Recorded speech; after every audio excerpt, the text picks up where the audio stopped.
The United Kingdom joined the world in mourning the passing of Queen Elizabeth II, the longest monarch to have served in the United Kingdom. Hi again and welcome. This is Links 007 TV. Let's talk, and we'll be right back with the full and comprehensive report to come.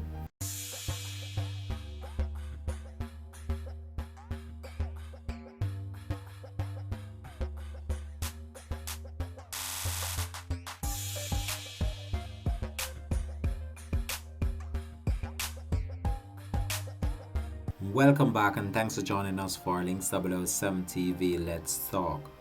Very sad news coming outside of the United Kingdom, and this has been getting widespread publication not only in the United Kingdom but right across the world right now, as news spread of the passing of Queen Elizabeth II, the longest monarch to have served in British history, 70 years in reign.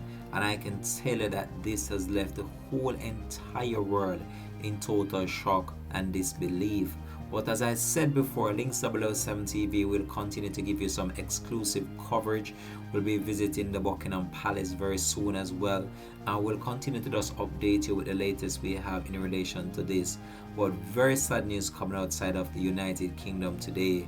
The Queen that once served as the highest figure of the country has passed away, and I can tell you that this has left the country in a state of shock and disbelief, as she has thus sworn in a new prime minister for the country.